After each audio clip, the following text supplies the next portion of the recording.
Hello, Asaja, how are you? I'm fine. Any mention of the day? Yes, so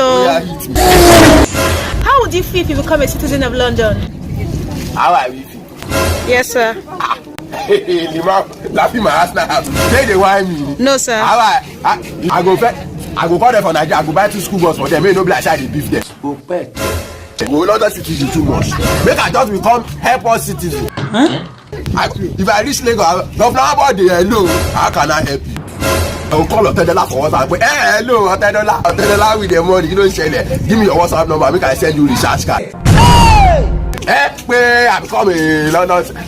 You know, yeah. If I reach Nigeria, I'll go throw better party. Oh yeah, they will go complain. Sherman, I ain't go be the head of Alaska because you don't say what the beginning of the London. Oh yeah, it's a glorification assurance.